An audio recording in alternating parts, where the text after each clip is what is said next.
Porter Pirates. I'm going to start with Coach Coppage. Talk a little bit about your expectations for this year and what you feel like you guys can do to improve on your record. Well, our expectations for this year, we're starting off with a young team. We're expecting to grow as the season goes on. We're not going to have our practice, and I've learned after being 8 years at Porter that it's sometimes tougher to get kids to and from practice with the type of living conditions, and well, I don't mean living, but just the type of households we have at Porter. You know, two parents working, one parent. So we're not going to start practice till the 15th till we can get everybody there for school. So that's going to put us about 2 days behind. So we're going to have to hit the ground running up into that first scrimmage. We're just going to have to learn on the run. Coaches are going to be coaching on the run.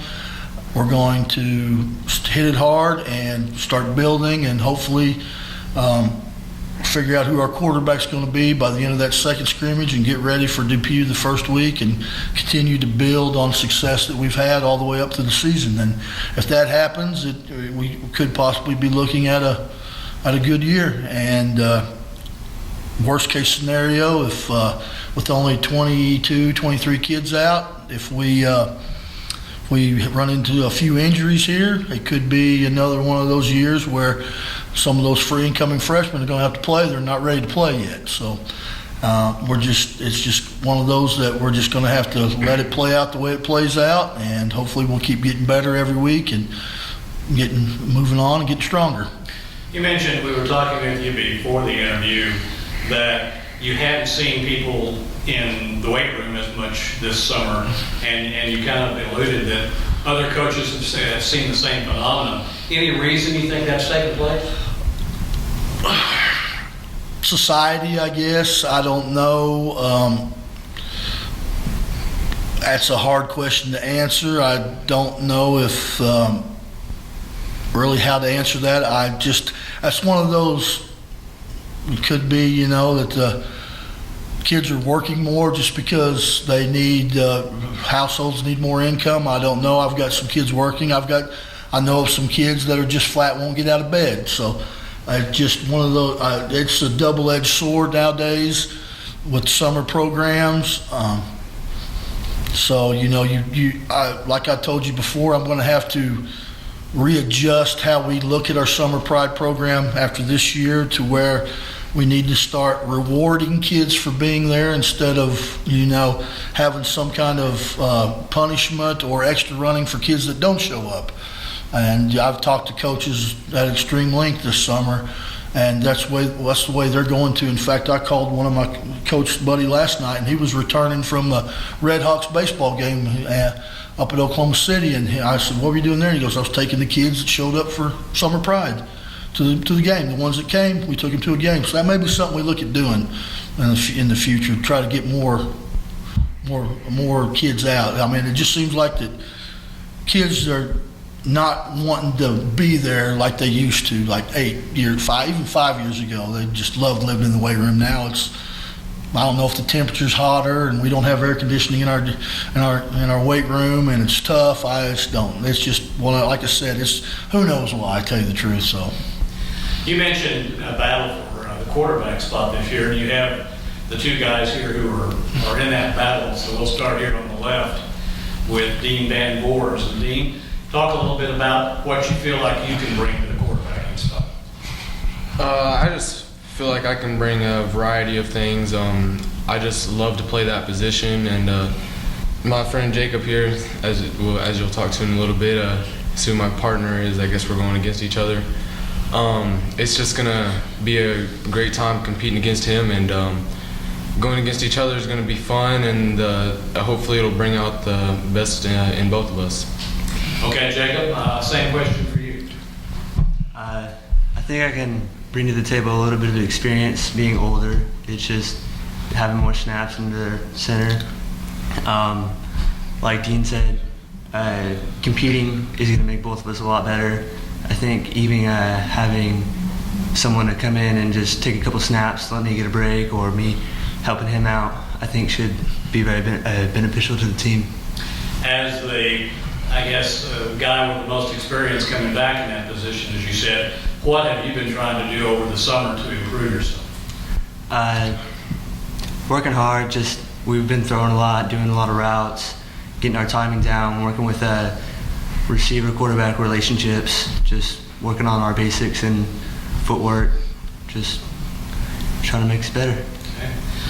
One of the strengths of the team that Coach Coppage mentioned is going to be in the line play, and line is really going to be a key for you guys this year. Mason Bean is a 4-year returning starter, and Mason, talk a little bit about your sense of responsibility and kind of being a leader on that team as one of the 4-year guys.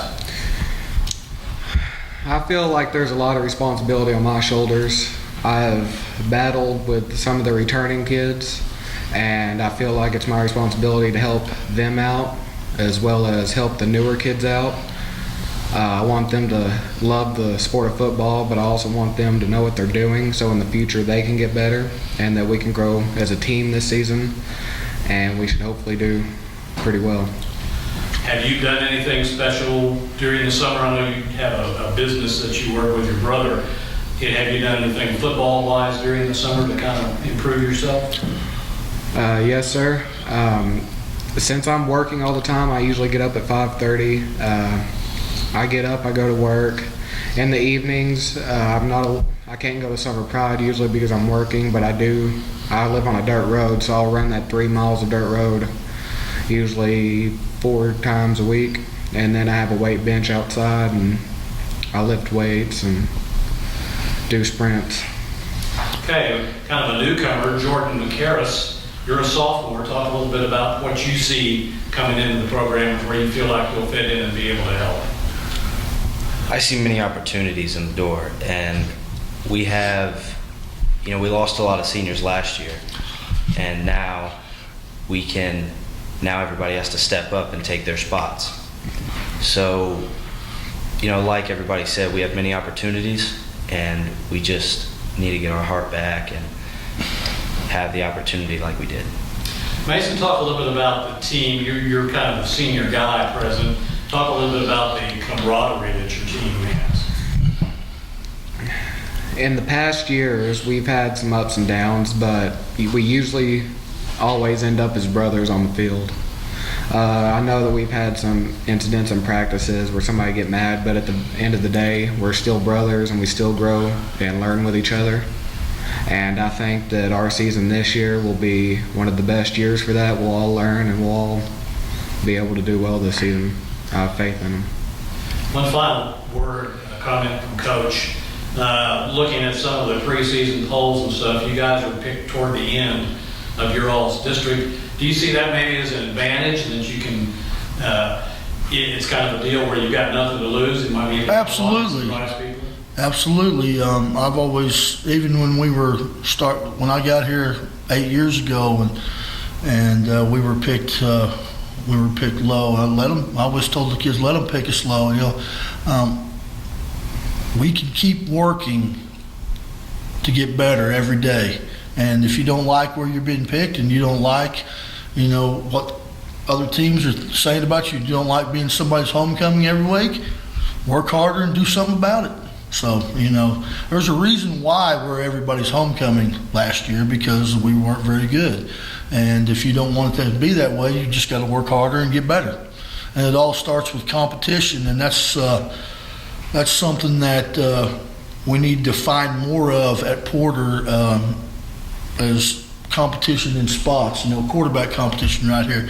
They talked about making each other better. Well, I wish we had that at every position, but at some positions we don't. And so kids know that, they're the best that we've got, so they know they're going to play. And they might take a play off or two in practice instead of making themselves better every time.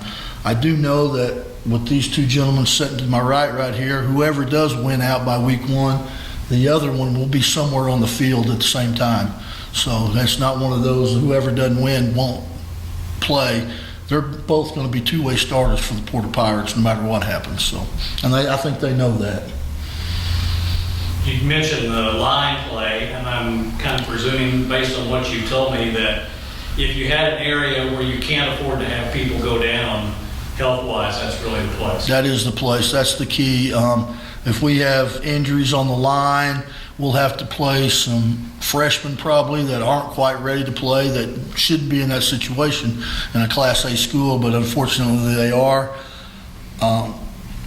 If we go down and they know and we're not very good on the line, if we have injuries, that's just going to open up other teams to put 8, 9 in the box, and then it's just going to be a long season then.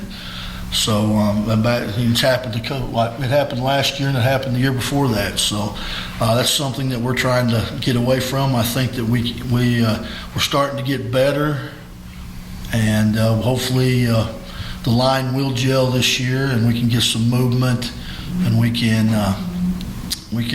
It starts there, because if we don't have it there, we're not going to be very good. Coach Coppage and Porter Pirates, thanks a lot for being with us today, and good luck on the football season. Thank you, sir. Thank you.